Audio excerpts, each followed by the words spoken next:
nó ngay bông ôn này hay thơ từ lâu mình sưu na bông ôn với tình yêu mình tiền rồi và tham mấy viêm nói phong ngay cả đau là hồi chân tao ở miền phlia ở miền thệ tao người sơn nọc chất đai đã lâu này mấy cầm pôn là ngất nó miền nhật xa là và tha trâu tức liền với đốc sắt đó bông ôn đốc sắt mong hay bà tao lông đốc sắt với nhặt đang một cái lô ma này anh đi xâm rạp tao lông ngút miền tiền bông ôn bạn buôn rồi phải về tình yêu bông tên hay mà hát ta ban tờ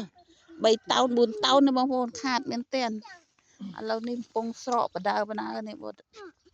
បើថាយើងទុកទៅខ្លាចភ្លៀងមកវាខូចវាជាងស្ងួតហើយចឹងកំពុងតែសាបដើនេះបងប្អូននេះ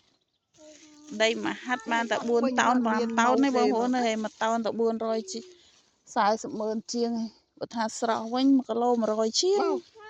អ្នកខ្លះគេអត់ធ្វើបងប្អូនអ្នកខ្លះគេអត់ធ្វើគេទុកចោលតែម្ដងព្រោះអីវាខាតពេកយើងជួលគេធ្វើទៅថ្លៃកម្មករថ្លៃអីទៅផាត់ទៅ1 តោនមកសល់តែ 10,000 អីហើយធ្វើវាអត់កើត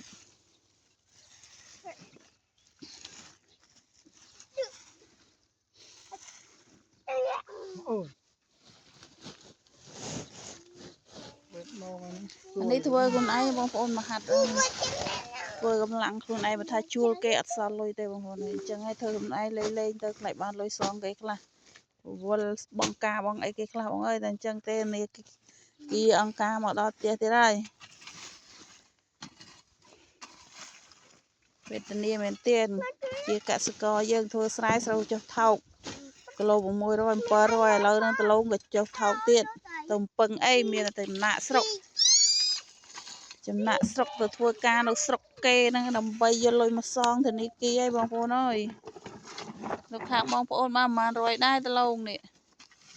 នៅខាងខ្ញុំខេត្តពោធិ៍សាត់នៅខេត្តពោធិ៍សាត់បងប្អូនតម្លៃ 480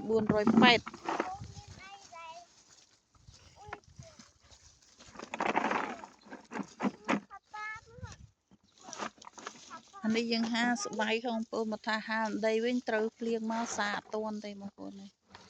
ដល់ខូច 100% មកឥឡូវ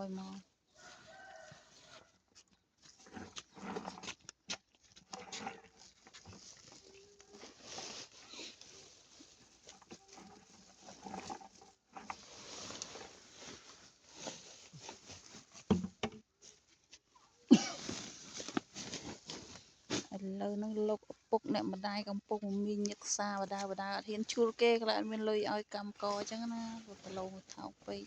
អញ្ចឹងឲ្យធ្វើខ្លួនឯង